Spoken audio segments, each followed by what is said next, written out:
Sejam bem-vindos. Esse é o meu primeiro vídeo do estágio no ensino fundamental, formato extensão. A temática vai ser África pré-colonial, vai ser um mini curso.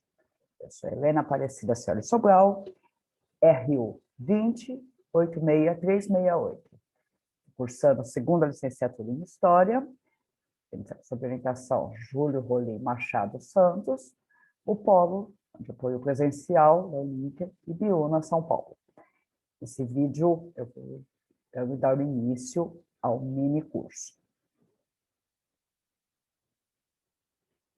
Os objetivos: apresentar a história da África pré-colonial, reconhecendo sua longa trajetória, a qual vem sendo alvo de pesquisa historiográfica desde a década de 1980, com significativo recrudescimento do interesse no século XXI.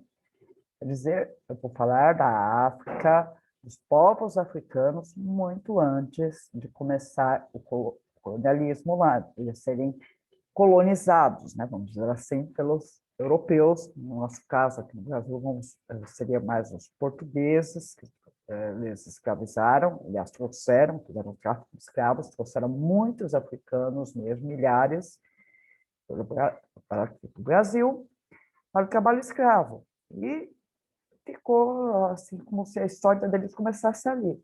O que eu quero apresentar é a história muito antes disso acontecer. Essa tragédia cair sobre os povos africanos, certo? E isso já, essa história, historiografia antiga da África, já vem sendo alvo de interesse há muito tempo. Na década de 1980, começou a aumentar com o processo de redemocratização aqui no Brasil, e também a Unesco, que foram aumentando o interesse nessa história antes do europeu. E nos últimos 20 anos, agora século XXI, é que aumentou de uma forma extraordinária, porque eu consegui autores bem atuais, certo? Também, outro objetivo é desvincular a história da África da visão eurocêntrica tradicional, que restringe a origem dos afrodescendentes a um passado de escravização e um presente ligado ao racismo estrutural cada vez mais explícito em nossa sociedade contemporânea. Aí alguém pode perguntar o que é racismo estrutural? É aquele que já está tão introjetado na nossa sociedade que fica um fenômeno estranho, do racismo sem racistas, porque ninguém... Bom, tem uns que são mesmo, mas normalmente as pessoas já mais esclarecidas, tudo, já pensam, não, sou racista, eu tenho amigos negros. Opa, seria a luz, gente, já falou uma coisa que, nossa, eu tenho amigos negros, né? Ah, não, eu tenho alunos negros, mas são ótimos alunos. Nossa, por quê? Qual a novidade nisso? Por quê? É surpreendente? E esses alunos também, e mesmo nós, quando pensa no negro, a primeira coisa é já pensar na escravidão. Comunidades quilombolas, formadas por descendentes de africanos escravizados. Pelo menos já mudou, não é mais escravo, não quer dizer que eles só eram escravos, né? Agora foram escravizados. Mas não se fala descendentes de africanos de tal região que foram escravizados, como se não existisse uma história para eles, como se o passado deles fosse restrito à escravidão. Então, o nosso aluno acaba ficando também com aquilo, bom, sou descendente de escravos, ainda bem que eu consegui me libertar, ou então, aquilo ali, vamos aplaudir a princesa Isabel, ela libertou os escravos, né? Aquele monte de branco bonzinho, abolicionista, tudo isso. Sempre essa história de mostrando o quê? O branco como um protagonista, quando, na verdade, o negro é perfeitamente capaz de ser protagonista da sua própria história, como vamos ver nesse mini curso.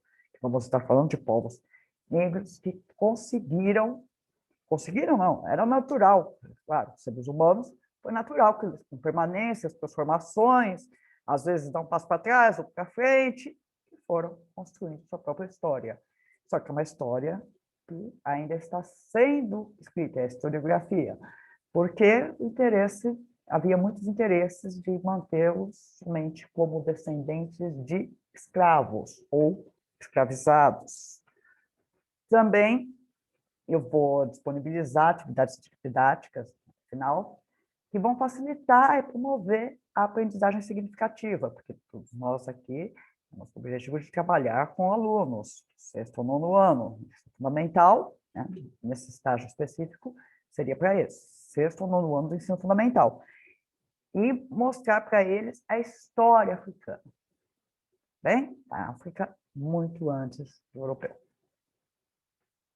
A justificativa é que a violência e a discriminação contra afrodescendentes vem aumentando em pleno século XXI, assim como a ignorância e marginalização de aspectos da cultura africana também estão se perpetuando.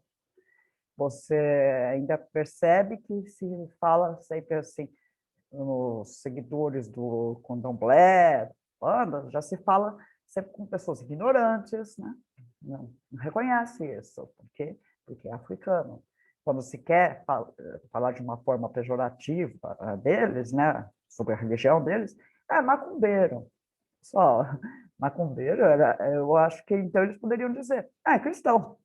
Você ia gostar? Não, né? Então, pensar bastante nessa parte que continua se perpetuando nas escolas, inclusive. Mas, do que eu já falei nos objetivos, sobre a historiografia da África, está sendo ampliada. De outra perspectiva, não é mais aquilo de o homem branco contando a história deles. Agora vamos ver a história que eles têm para contar, porque é a história deles. Quem melhor para contar do que eles mesmos? Deste modo, os profissionais da educação não podem se furtar a expor esses conteúdos, dado sua importância nas representações que podem ressignificar a identidade de afrodescendentes, e mesmo aqueles que não possuem africanos entre os seus ancestrais, já que o Brasil, além de majoritária população de afrodescendentes, tem grande parte de sua formação cultural permeada pela cultura africana. Exatamente. O Brasil, mais de 54% da população já é de afrodescendentes. Houve uns projetos de branqueamento no início do século passado, né?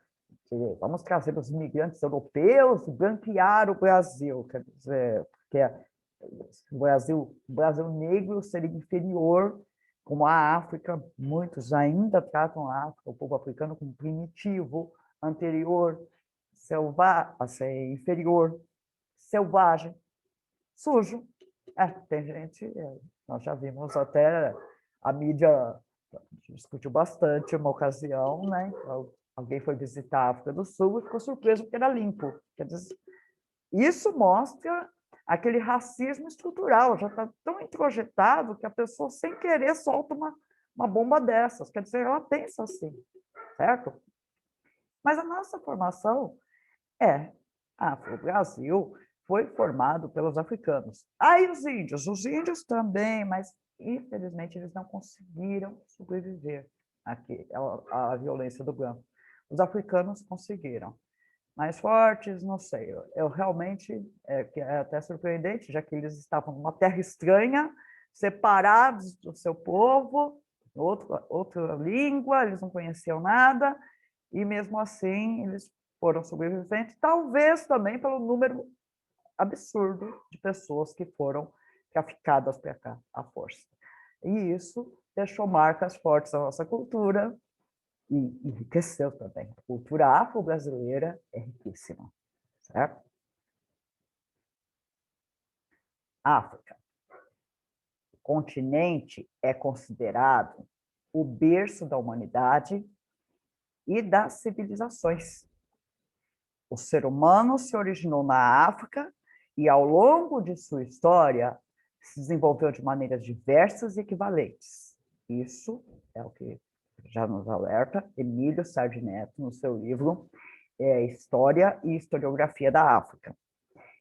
O que chama atenção, acho que muitos aqui já estão assim, nós sempre vimos que a Grécia é o berço das civilizações. A África é o berço da humanidade, continente mãe e tal, mas as civilizações vieram da Grécia. muito antes dos gregos, já existia o Oriente, já existia a África, certo?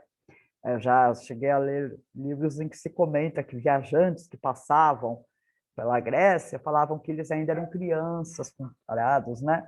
Inclusive, uma professora da Uninter também já comentou isso, a professora Maria Tereza João, ela comenta sobre essa parte. É bem interessante vocês pensarem nisso, repensar isso. O que será que os gregos não se apropriaram, na verdade, dessas culturas através dos mercadores africanos, orientais que chegavam lá? Muita gente é capaz de pensar, ah, não, os africanos é que se apropriaram deles. Cuidado, às vezes você vai achar estruturas na África que são muito anteriores a qualquer cidade-estado na Grécia, anteriores mesmo a Roma. Nosso começo aqui vai ser o Reino da Núbia, no atual Sudão, aqui nessa região, que vocês estão vendo no laser. Ó, o Egito está aqui pertinho. Eu também estou mostrando a Etiópia, prestem bastante atenção. Eu vou sempre repetir, mas é bom prestarem atenção. A gente está falando do norte da África, essa região toda aqui. Reino da Núbia, formação. Foram descobertos gongos de pedra que serviam para a comunicação à distância. E eles foram datados pelo arqueólogo sudanês Mahmoud Bashir, 5.000 a.C.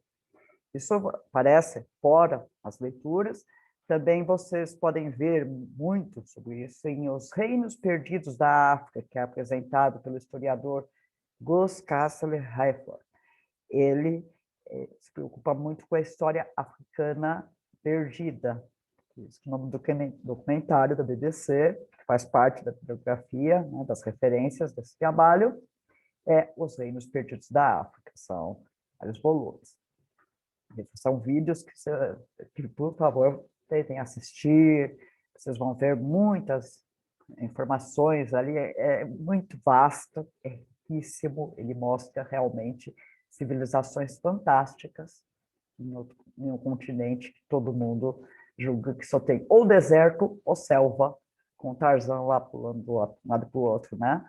E os africanos sendo inferiores ao garotinho loirinho que foi criado ali, né? Por macacos ainda. Ele nem foi criado pelas tribos africanas, era criado por macacos. Quer dizer, a construção de Ouro Branco como superior. Pessoal, é assustador isso.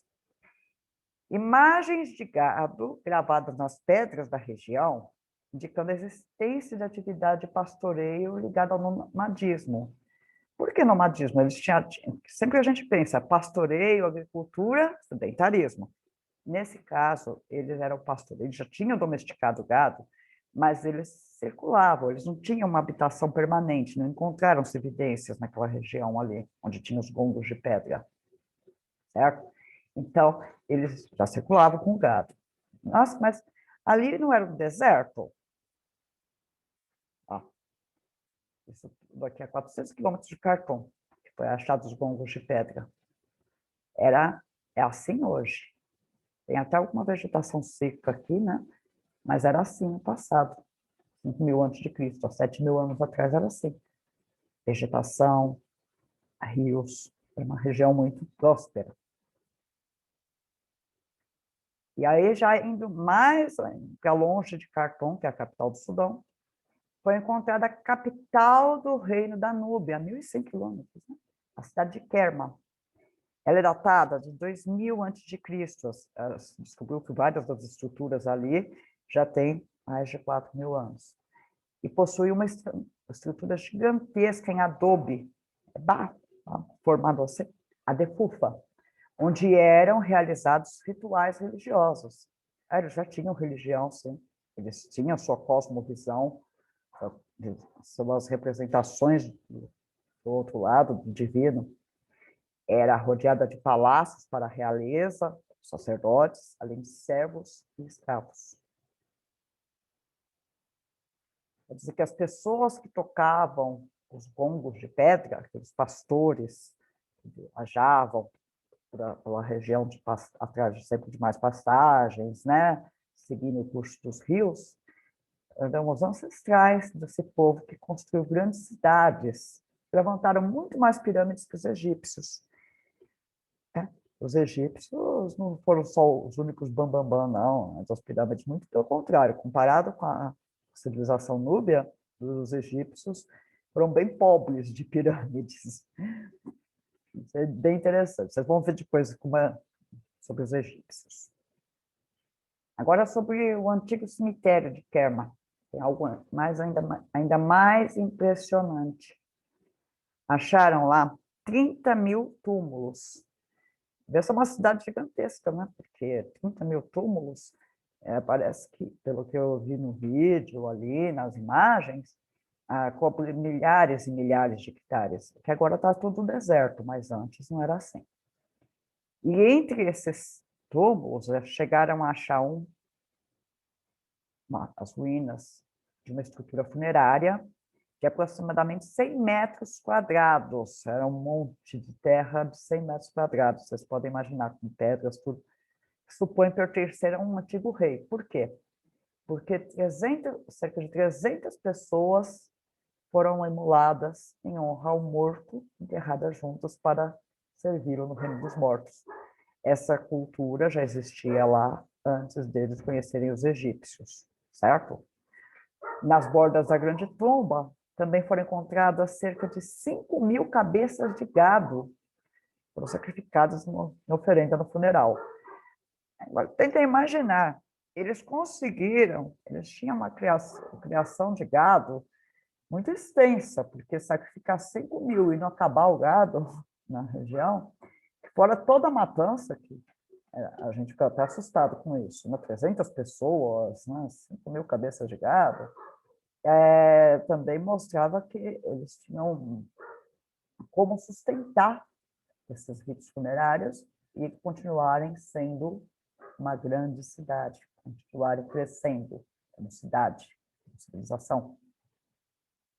A região era fértil. Lembra que eu já falei que tinha muitos rios?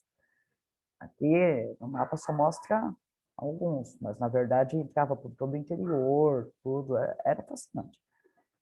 E atraiu os egípcios. Só atraiu. Claro, né? Não ia ficar barato. E em 1500 a.C., os egípcios invadiram Kerma e passaram a denominar aquele povo de Nuba.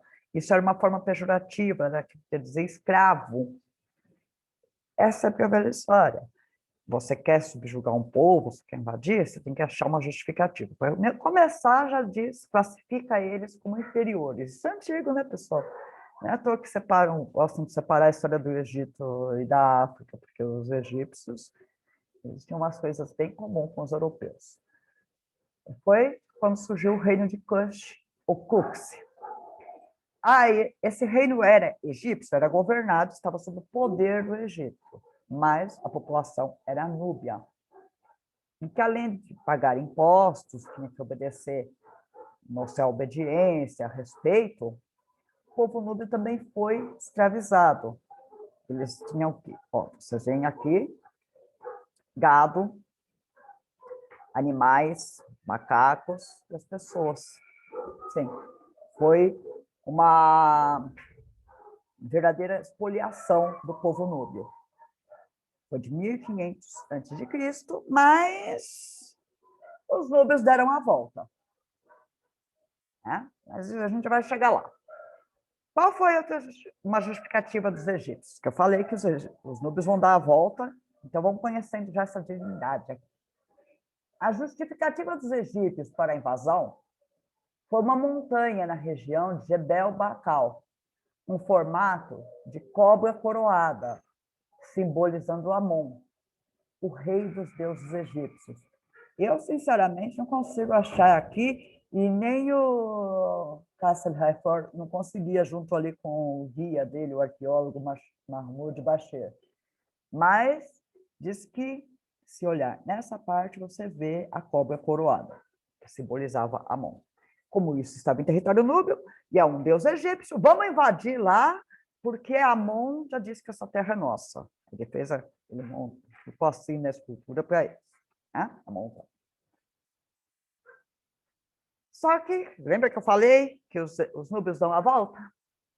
Em 750 a.C., a relação com o Egito se inverteu. O rei núbio, Pi, venceu os assírios, porque o Egito, eles, além de ficarem tentando dominar os outros povos, eles também voltam e meio eram invadidos. Na época estavam os assírios lá. E o Pi venceu os assírios e se tornou faraó. E esse foi o período, né, conhecido pelos próprios egípcios como os faraós negros. Foram os reis cuxitas, ou faraós, ou imperadores cuxitas, que mandaram erguer os templos e pirâmides na Núbia e no Egito, certo? Então foram núbios que construíram muito mais lá. Os egípcios não gostavam nada disso. Vocês podem procurar aparecerem estátuas dos reis núbios, dos faraós núbios, todas elas têm um corte aqui. Eles simbolizavam cortar a cabeça deles. Não iam cortar deles mesmo, mas das estátuas, sim. Aqui. Essa aqui é a estela de Pi, no Museu do Cairo. A estela é uma lápide, onde se está desenhada e escrita toda a conquista do Egito. Podem ver, aqui foi dominando os povos um a um. Pouco tempo depois, o sucessor de Pi, Taharqa, 700 anos antes de Cristo, ele assume o poder e por várias dinastias, né, os Egito e a Núbia são governados por faraós. Olha aquilo que eu falei das estátuas deles, a coroa, duas serpentes, simbolizando a Núbia e o Egito. E outra coisa, eu lembro da parte do Amon, tinha uma montanha ali com formato de Amon. Tudo bem, os núbios nem quiseram negar isso. Mas eles pegaram um outro deus do Egito, uma divindade, e rebaixaram. Em 200 a.C., o deus egípcio Horus é rebaixado. Até os deuses levavam ali, né? Foi uma simbologia da supremacia que os conquistados terminaram por alcançar sobre os seus conquistadores. Vocês pensavam que estavam por cima de nós, além de dominarmos vocês, ainda rebaixamos uma das suas divindades. Interessante, né? Aí, na época ainda de Taharqa, sucessor de Pi, o deserto avançou sobre Kerma, o Cush, e a capital mudou para Napata, na região de Meroé. Quando se fala do reino de Meroé, foi porque o deserto já estava tomando a parte de Cush, ou Kerma, certo? Por isso que eles foram se estabelecer na região de Meroé.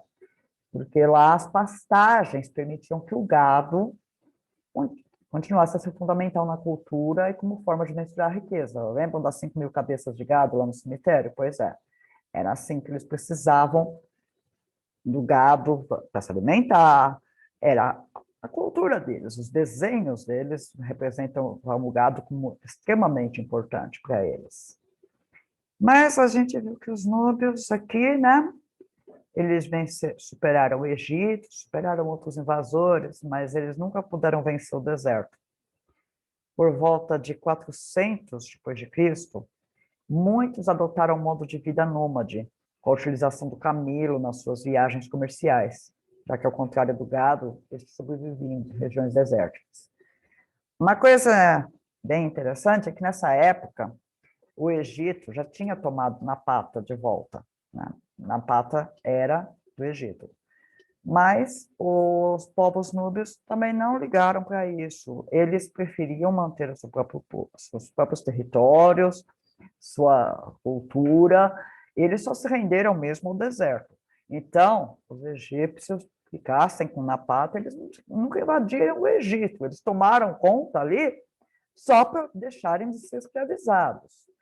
Bem que a cultura deles, os núbios, não era exatamente de conquistar mais territórios, talvez também porque eles já tivessem uma região muito rica, fértil. Mas quando o deserto tirou deles essa região fértil, eles se adaptaram a outro modo de vida. Sobre a escrita, se diz que não há história sem escrita, mas na verdade há. A gente já viu os desenhos rupestres, os monumentos, os edifícios, né? As ruínas, se encontra muita história. Aqui, que realmente não dá para ler. Eles ficam tentando mostrar ali que no século II antes de Cristo, essa civilização conseguiu desenvolver sua própria escrita, que foi estampada nas inúmeras paredes dos antigos templos. Só que a língua núbia nunca foi completamente decifrada. Talvez, enquanto eu estou aqui gravando esse vídeo, alguém esteja decifrando uma parte, por enquanto eles sabem alguns fonemas, tá bom? Então, ainda está em evolução. E tem também os artefatos de cerâmica, que é bem curioso, que nas aldeias próximas ainda são feitas esses vasos, tudo, com os símbolos, com as cores, e utilizando técnicas antigas. Eu não sei se alguém aqui já fez cerâmica, eu nunca fiz, mas dizem que quando você vai fazer cerâmica tem que ter aquela roda, né? Você vai moldando ali, girando. Eles fazem isso sem aquilo, segundo o Castle Hayford e outros autores que eu li aqui, eu falo velho, isso daí é bem difícil. Mas as pessoas, as mulheres nas aldeias próximas lá das ruínas, que agora só tem aldeias, não tem mais cidade, são lugares, aqui tem até árvores, tudo, né? Mas não é mais aquela pujança de verde, água, fertilidade. Sem falar que na região, até hoje, tem uma guerra civil que volta e meia mata muita gente inocente, né? Mas elas utilizam essas técnicas antigas, elas estão ligadas, conectadas com esse passado. Também na religião.